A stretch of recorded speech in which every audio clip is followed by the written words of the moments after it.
And so here's another verse that I want to share with you guys. This is from Proverbs 17:17. What do you think about that phrase? A friend loves at all times. What do you think of that? I got to tell you, I've had a lot of people that I called friend, and I don't want to be that cranky old man. I just want to be so joyful for as many days the Lord gives me. But I just have to say that I'm still searching for, and we're trying to build here, a team of people for that's true. Rich, we love you. I'll use you as an example. I really haven't found this very much, that my friends have not loved at all times. And I've found that a lot of people who say they're friends, they're there for when the sun is shining, and then they're not there when it gets tough. I've even had to deal with that with family, like family, where were you? I mean, I needed you the most. So this actually is not awesome. Remember, this is a proverb. It's not a promise. So Solomon, the wisest man who ever lived, he said this: a friend loves at all times. I don't know if I found that to be true. Certainly there are some. Chuck, you've been that for me. Rob Zander was that for me. There are others. And I don't really feel to be hard on other people. There's a lot of turmoil going on in my situation. Here's the part I wanted to get to. There's the rest of the verse. A friend loves at all times, but, everyone say but. Lift up your voice and say it. This is the contrast. This is the contrast. Friends, loving, almost all the time. That's on every street corner when things are going good. A friend loves at all times. Say it again, but. A brother. A real brother, a committed brother. Doesn't say sister here. Thank God for sisters. This is a man thing, okay? This is a man thing. This is a trench warfare thing. This is, I'm at my worst. Great. We'll be at our best, okay? That's what a brother does. And if you've ever had that done for you, purpose in your heart, you're going to do that for others. All right? And that's what we want to be about here. That's why on the back of our cuts here, you'll see that it says what, Chuck? Love the brotherhood. Love the brotherhood. Love this thing that we're trying to build between us. Some men that you can count on. Some men who are going to love you as much on the darkest day as they do on the sunniest day. Because that's very hard to find. But when you find one, a brother who is, don't you love it? I'm going through the worst year of my life. I'm going through the worst month of my life. I just had the worst day of my life. And somewhere there's a man who's like, I was born for this. This is why I'm on the earth. For this. I want to be the man who's there for the man when he needs the man the most. Okay? And that's what we want to build. And that's not easy. And that's not hardly anywhere. How many people would agree that's hardly anywhere? Right? And so we're trying to build that, and we want to have that. And so I commend that to you, to make that part of the goals that you have. A friend loves at all times, generally speaking. But a brother is born for adversity. Now, the series that we're in is called Overcoming Betrayal and Rejection. Last time when we were together, we gave out these personality tests. How many people did the personality test? Hands up if you did it. Tucker, way to go. Jeff, way to go. Okay, if you didn't get it done, we got them for you here. Rich, there's a lot of people, there's a bit of a side wager going on what your personality type actually is. So if you could for sure fill one out, we're all kind of curious to know, okay? But no kidding, this will really help you. And then Bobby, by the end of tonight, let's put back up on the screen the QR code. And then when you get this filled out, you had that QR code you're supposed to take a picture of, and then that's going to take you to where you're going to be able to kind of interpret these things. But just to circle back and do a little bit of review on where we were last time. So our series is called Overcoming Betrayal and Rejection. And I said it to Larry tonight when I saw him, and we believe it very strongly. Those of us who come here on Saturday nights, there's probably 8 or 10 people here tonight that are here to support all of you guys. And they do various things around the ministry to help make all this happen because you matter, and you matter to us. And all of us together are having to face the reality that it's more than just a better environment. You can get into a halfway house and not drink. I mean, who wants to deal with Bobby? I mean, you can have external pressure, but as we all know, I got to change in my heart. I got to change my mind about those things. And what we have observed over time is now I'm learning all about this. I'm the biggest learner in this room. And what we're seeing is that behind the addiction, I mean, I was such a dope when I was a pastor. I thought, well, guys that have drinking problems because they really like beer. And I would think to myself, well, I mean, Kool-Aid's good. Come on, somebody say that's stupid. I mean, that's kind of stupid, really. I did not understand the chemical grip and the numbing effect that was sought out even when it was doing damage. The numbing effect is sought because there is something, an existential crisis, a profound loneliness, a failure to launch career-wise, a broken-hearted family past, a significant point of abuse, someone victimized you relationally or sexually or financially, or the thing I can't think of to say right now. And that event, believe me, I know about it. And that event has so impacted you that that's really where the addiction is. And so if we're going to see much higher percentages, which is why I'm giving myself to this is the cause now for the rest of our lives. And if we're going to give ourselves to this, we're going to get deeper and deeper into helping people get to the thing behind the addiction. It has to be a lot better than stop drinking. Get in a house where you're not allowed to drink and stop it. I mean, seriously? Seriously? That's pretty weak, right? And so you have your 12 steps, and I think that gets to a lot of the hurt and brings up a lot of the things and helps you look in the mirror better and deal with what you need. I love all of that.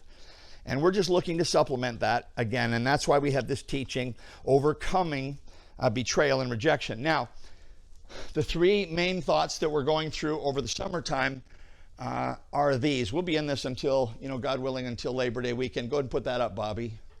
So, overcoming rejection and betrayal. The first week, if you weren't here, I taught about this.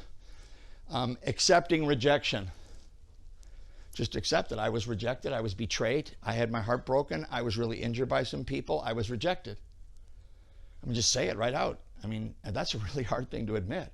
We want to try to, well, it isn't true, and then we got to explain it. We got to try to counter it, and we got to kind of undo it. And no, we got to get to this. It happens to people. It happened to me. It happened to Christ, for goodness sakes. Anybody think that their performance here on earth is better than what Jesus did?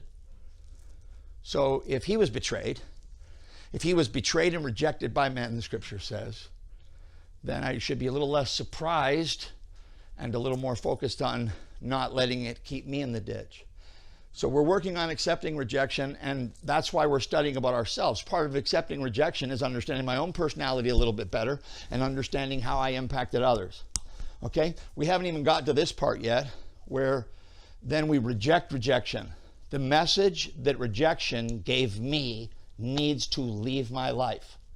It needs to leave my thinking. It needs to leave my behavior. I need to be not making any choices anymore based upon what was done to me.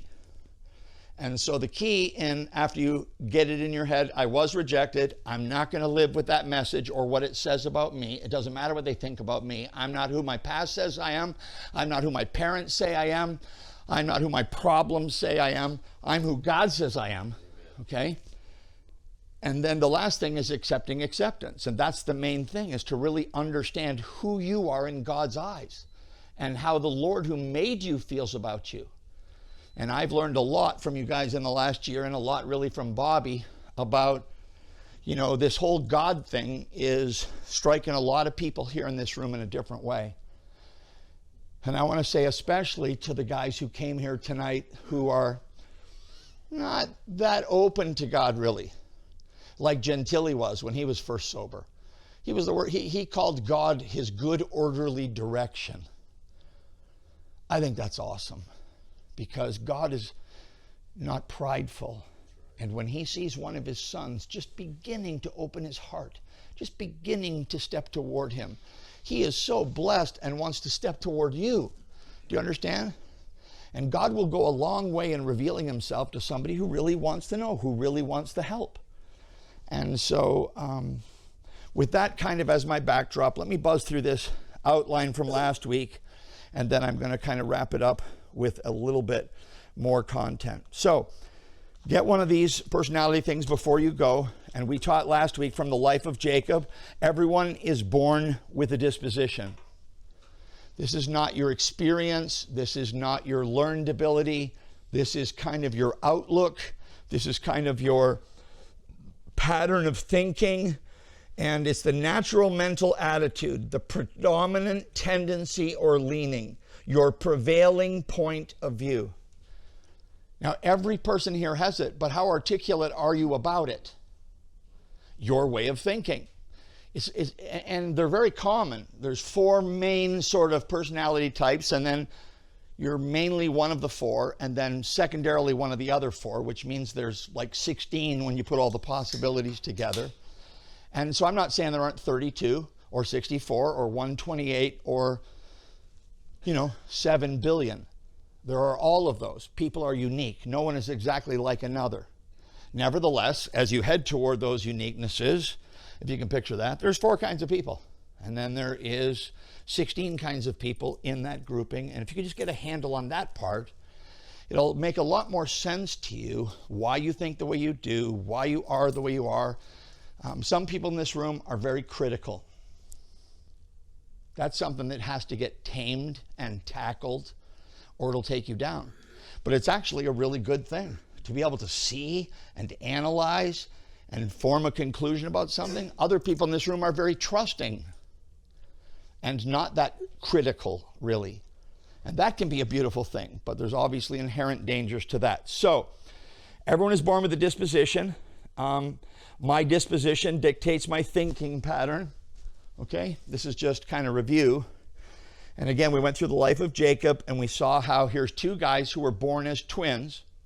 The one was an outdoorsman, Esau. He was wild and untamed and undisciplined and passionate and probably a fun hang. And then Jacob was more tight and perfectionistic, but conniving, and the conflict with he and his brother went on for their whole life. It started as they were getting born. The one was grabbing the other as they were born. They argued over their birthright for their whole life. Again, that's all in the book of Genesis, starting in chapter 25. Disposition is present at birth. Disposition affects your pace thinking. Everybody here has kind of a time window in the way that you think, and the way you think about time. You'll see this around the house where you live. You see this where you work. Everyone's thinking about time a little bit differently. And sometimes we get really aggravated with other people because they don't think about time the way that we think about time. And the guy who's always like, you're late, you're late, you're late. Who likes that guy? Well, some of you like him because it's you. Okay? But other people are like, oh my gosh, like I was on the phone with this guy and he really needed me and da-da-da-da-da. And you would have cut that guy off to get on time for your next appointment. I'm not saying that that's bad either. I'm just saying you have a disposition. It's the way that you think, and it is playing out all the time. I'll say more about that in a second. Disposition affects our pace thinking. Disposition affects or shapes our people thinking. I said that really already. The way that you look at others, the way that you see others, the way that you respond to others. And then disposition affects your passion, what you're really passionate about. And some people are passionate about, this hobby or that, or perfecting this skill or that, or advancing this way or that way financially. Other people couldn't care less about that at all. Don't really have any significance. If I got a roof over my head, if I got a meal on the table, I don't care how much I have. Those are 2 very different people. And so to understand yourself a little bit better, in summary, I said last time that disposition affects all of my thinking. Okay? And so I gave you the chart. This is where we stopped last time. I sent you home with it. And it would be good for you to know, I may have mentioned basically, this is under analyzing my disposition. I gave you a test. I took it myself today so that I could challenge you a little bit more aggressively about getting it done. I'm going to go online and look afresh at mine. Here's my test. I filled out all of it, and I'm going to go on, and I want this information for myself afresh. Because, we change over time, and we emphasize different things over time. And so I really want to encourage you to do this. In fact, I'm going to just pass these around. And if you didn't get one, I'm going to get one into your hand right now. We're going to put up the little QR code. You can take a picture with your phone. And we'll put it up on the screen for this teaching later when we're editing, so that the people who get this teaching elsewhere can get this personality test. So let's put up a website for it and the QR code. And hopefully that's going to be a helpful thing. Other configurations of this, I'm doing the temperament analysis test. That's what my mother taught. That's what a man named Tim LaHaye taught, who's with the Lord now. Some modern configurations, the DISC profile, the Taylor-Johnson temperament analysis test, the Myers-Briggs. So there's many of these different ways, but they all have basically 4 configurations. It's just different tests and different names, same thing. And as I said, all have a primary and then one secondary, and you can change or adjust over time, but the key is this: we want to detect and destroy the strongholds in our disposition and bring those into conformity to Christ. Because this way of thinking that I have, I'm a perfectionist. Okay? That can be great or not. I am a disciplinarian. I'm very self-disciplined. I want everyone else to be disciplined. I want everyone to have goals. I want everyone to have objectives. I want, that guy. Or I just want to have a good time. Anybody here want to have a good time? Right, I'm like, let's have a good time. Some of you are looking like, oh gosh, I got to get back to work or whatever. All right? And we want to get to the stubborn ways of thinking that are disadvantaging us. And so that's why I've put that in your hands. And so now I want to talk about the strongholds of my disposition just for about 5 or 10 minutes. I have some things to add to this and then a conclusion. And so under this heading of the strongholds of my dispositions, there is 4 guys. And let's get our chart back up there again, the 4 dispositions. We talked about this last time, okay? So they call it the choleric. This is the strong-willed guy, the my way or the highway guy. Now, hopefully, maybe you were like that in your 20s or 30s, but if you've got a 4 or a 5 or a 6 in front of your birthday, hopefully you got that toned down a little bit, bro. How many people would agree that life has a way of toning it down a little bit, right? Thank God. And but the choleric is the driver. That what they need is they need to win. And so what you see is, or the downside or the hard part of that is that they can be pretty aggressive. Their view of time is now. Is it done yet? Is it done yet? Is it done yet? And their view of authority is that, power goes to the people who have it. And they didn't have any problem getting some. They're not very interested in sharing it. They think rulers rule. And the difficulty that they have with people is people can feel used by them. Yeah, you were great when I was helping you get to your objective. Now I can't do that no more. Now I'm nothing. You used to call me all the time. Now you never call me. You know what I'm talking about? Okay. Don't put your hands up. Please don't. Is your primary disposition to be choleric? Is Bobby's primary disposition to be choleric? It might be. Okay, these are your alpha males. This is type A. Sanguine. Here's what you know about a sanguine person. They're talking right now.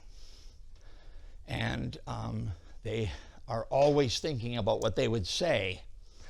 And they're expressive, can be very fun, but they're impulsive. Act now, think later. Their view of time, they're really getting on the choleric's nerves because they're typically late. Their view of authority is that the people who have the influence should be making the decisions. Everybody else should be the rank and file. And their people problem is that they, because they are very aware of their surroundings, they can be a people pleaser.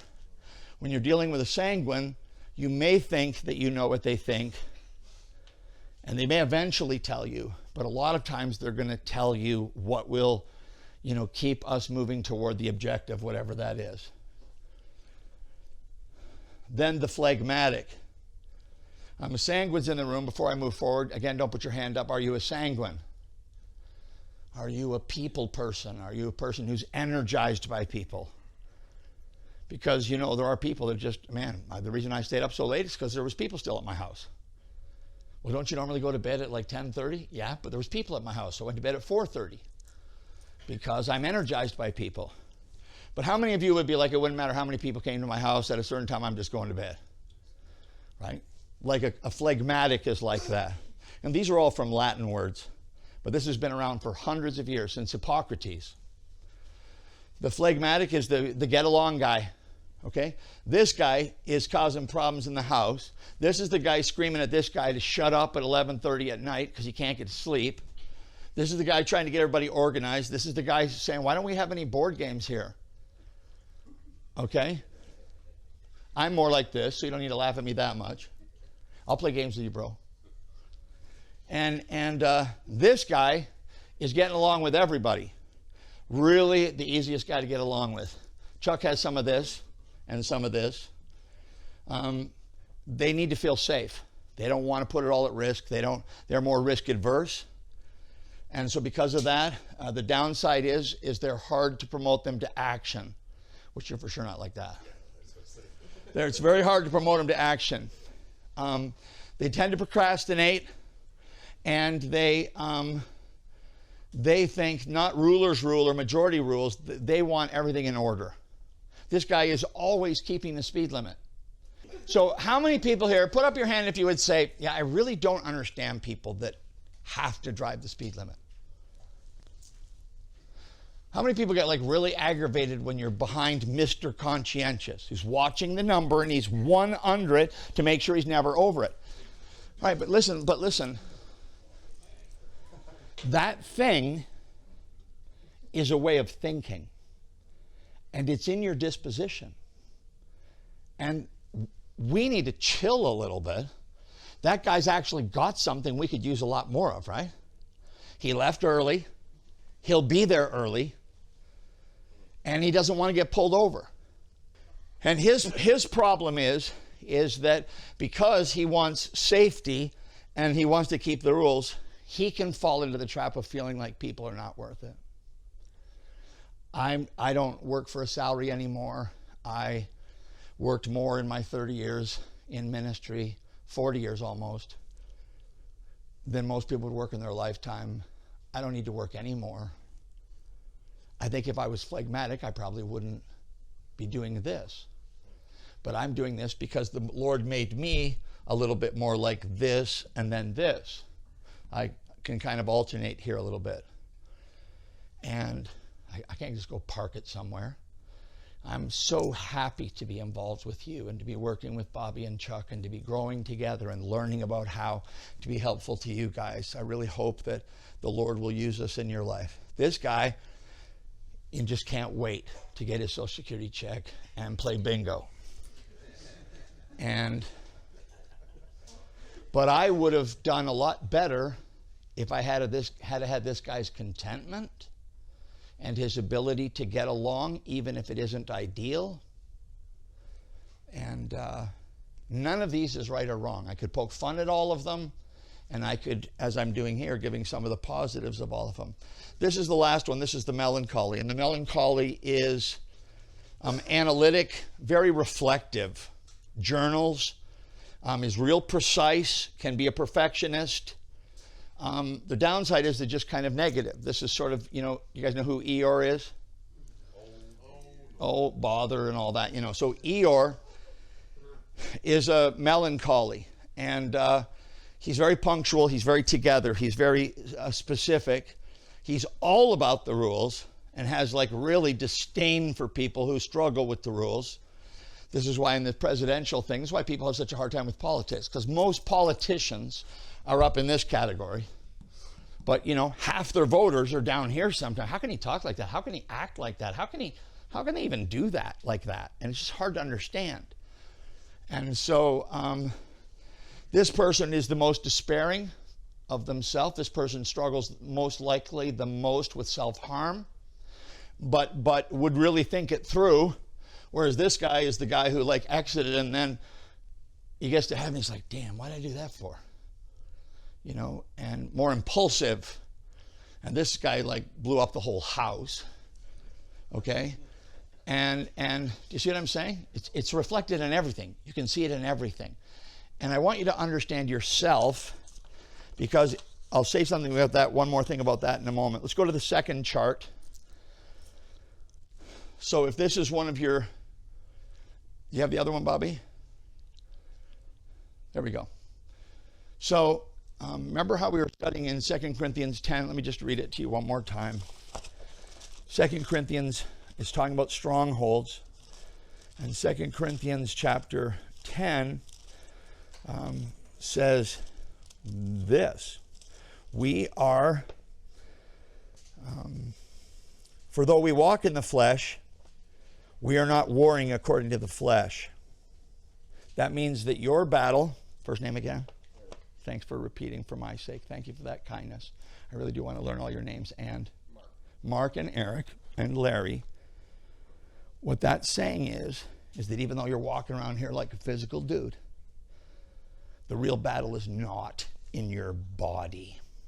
The deeper battle behind that physical addiction or that physical attraction, the deeper part is, though we walk in the flesh, that's really not where the battle's happening. Okay? For the weapons of our warfare, the way we win the battle is not physically. If you could willpower your way to lasting sobriety, you'd have a better chance of getting there. But it's more complicated than that. The weapons of our warfare are not of the flesh, but have divine power to destroy strongholds.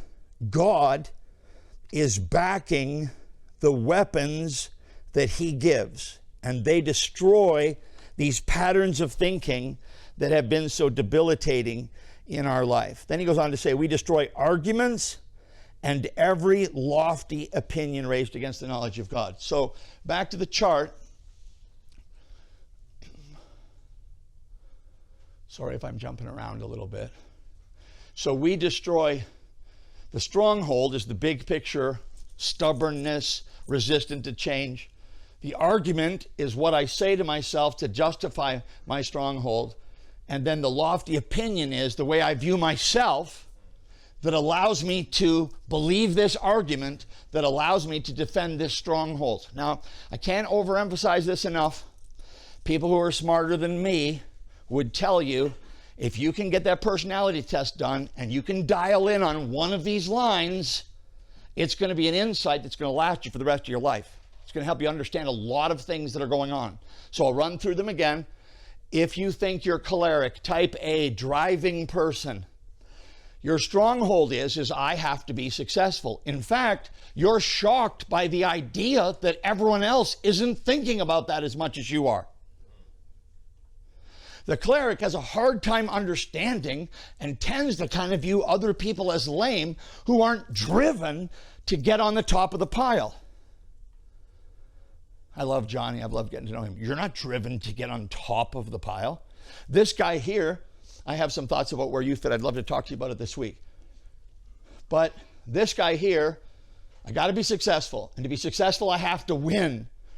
But why wouldn't I be successful? I mean, God made me so awesome. Right? And this guy does not have a low opinion of himself. He has a very high opinion of himself. He's shocked when he loses. And so then this one, sanguine, and this completely different stronghold. I have to be popular is what made it so hard for me in ministry. Because I wanted to win with people. And I was winning in a lot of other ways in this big organization, but I had so much experience of losing with people that it was just grinding me down. And then when people started to really criticize me, and it was online, and there's all these lies, I mean, it's just crushing to me. because I want to have an impact. And this is a lofty opinion. This is arrogant and prideful. I have so much influence. I have such a network.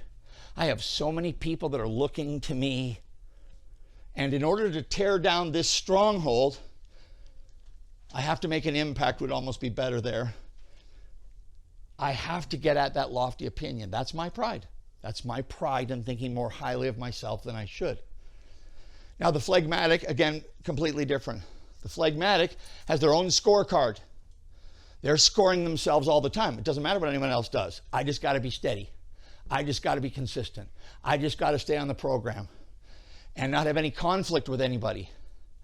This guy's afraid of conflict, and this is the guy who, like, how did you let your kid do that? He's a phlegmatic. He doesn't want to have any conflict with you. Well, what your kid's doing, aren't you going to stop them? Well, I have to have peace. Do you see? And some of you have been like that as parents. And this is what they pride themselves on. I'm so measured. I never lose my temper. I never raise my voice. I never say anything I regret. Yeah, but do you do anything? Doing nothing when something has to be done is, it's derelict. It's irresponsible. And then the melancholy. So here, Donald Trump, Jim Carrey. I'm talking about big versions of this, okay? Donald Trump, Jim Carrey, what's his name? Desert Island guy. Tom Hanks. Thanks for that, hon. Tom Hanks. And then this is like Mozart. Who? Kurt Cobain. Yeah. Melancholy. And they can really vortex and spiral down because they want to be right. They have to be true to themselves. And then this is their pride. I've done the honorable thing and it didn't work out. And now look. And these people can become so despairing and disillusioning. Artists are in this vein a lot. Like the one that was just mentioned, like Vincent van Gogh, like, as I said, Mozart. And so these are the basic personality types. I really hope you're going to take the time. I'm just really going to ask you, please, to take the time to fill out the test and find out where you fit in this, because this is the last thing. So, do we have that list about strongholds of disposition, big picture? Do you have that, Bobby? I'm going to go through these one at a time. And these insights right here have helped me so much when I have been in my right mind. So, here's the first one. If you have any of this, this needs to go. And it is, my way is the right way. Is your way the right way? Well, it might be. In certain circumstances, I'm sure it is. But I think it's fairly likely that your way could be the wrong way, or not the best way, or not the now way. You got to ask a lot more questions than, do I think this is best to get to the right way? It might be the right way for the wrong reasons. It might be the right way, but at the wrong time, right? It could be a lot of things could enter into this. But this is very much danger in a man's life. If you allow, that is a lofty opinion if there ever was one. And every time, doesn't matter who it is, and from Eddie on this side to Mike over on this side and Sal in the back and every person that I'm looking at right now, this, I'll answer at the end, this is a big problem for all of us. And we're so sure that my way is the right way, but listen, we think that it's the right way because we're looking at it through the lens of our disposition. A long time ago, I was teaching on this subject from a different message, and I made these big glasses. They were like this big. Do you remember those, Eddie? They were like this big, and it said, my way and right way. And I just put these glasses on. Everyone could see what it said. I was just like looking around, and this is the way you see everything. My way is the right way. And that is the wrong way to think for all of us. For all of us, that is not going in a good direction. Second one. This is probably the biggest insight for me. You doing something does not mean the same as me doing it. Does that make sense, Eric? When you just hear that on the surface, does that make sense? You doing something does not mean the same thing as me doing something. So, as an example, some people here, if you're late, it means you really don't care about it. And so you're hardly ever late for things you really care about.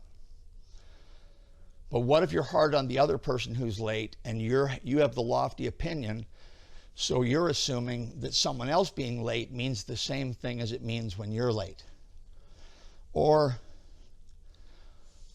how many people, if they borrowed $20 from somebody, would have to give it back the next time they saw the person, or they'd feel terrible? Okay? And then how many people, I don't know, I might not even remember, right? And so a guy forgetting to pay you back doesn't mean the same thing as it would mean for someone else to forget. I heard this funny, deep thought about paying a guy back. The guy says, man, I hate cheap people. You know, the guy who's always saying, where's the $20 I lent you? Or where's the $50 you borrowed? Man, quit being so cheap. Right? So that's one guy. It's not that big of a deal. But for other people, that's a huge deal. It's disrespectful to not, you know what I'm saying? And I think, I wish I could just give this gift to you, maybe give it to you in a tattoo or something. Other people doing something doesn't mean what it means when I do it. For the person who prides themselves on composure, people who lose their temper, they think to themselves, I mean, my gosh, I would have to be like on the edge of existence to act like that. The other person, like, I did that 3 times today. Right? Or, why haven't you gone and solved the problem at the bank? I don't know, I'm going to do it. But how do you go to sleep at night knowing that isn't done? I'm not like you, bro. I don't think the way you think. And that's not to use that as an excuse. Maybe you need to take care of the thing at the bank. It's just, here it is. We're just too hard on each other. We're just too hard on each other. We can't understand why Bill's doing that, but Bill's not like you or me. And then this. Change is equally easy. You thought I was going to say hard, didn't you? Change is equally easy for everyone. It's not easier for a cleric to change. It's not easier for a melancholy to change. It's hard for everyone to change. Come on, somebody say it's hard. And so I have tried in this teaching to give you a gift. I would hope that in the houses this week, and to anybody else who wants to benefit from this teaching, that you guys be having conversations about this, And what's your disposition? And I can be a better house member to you if I understand kind of where you're coming from. And let's be honest about it together. And your buddy's filling out the sheet. And he said, you just scored yourself like 2 out of 5 for impulsive. Dude, you're so impulsive. Don't you see that? And just have a really good conversation about it. Well, I think you're being kind of impulsive right now to say that to me. And we don't want any fights about it, okay? But I would really appreciate it. You all have the capacity to influence one another. And if you're going home with a spouse, if you have a roommate, if you're in one of our houses, let's put that QR code up on the screen, Bobby, and you guys can take a picture of it again if you need to. You're going to take the personality profile home and fill it out. Where's yours, bro? You what? I haven't done it yet. Why aren't you holding one? I got one on my dresser. Okay, good. You say you do. I do. I'm just kidding you. I believe you. Just giving you grief, okay? All right, come on, let's stand together and have a word of prayer. I love all of you guys. I hope this will be helpful to you.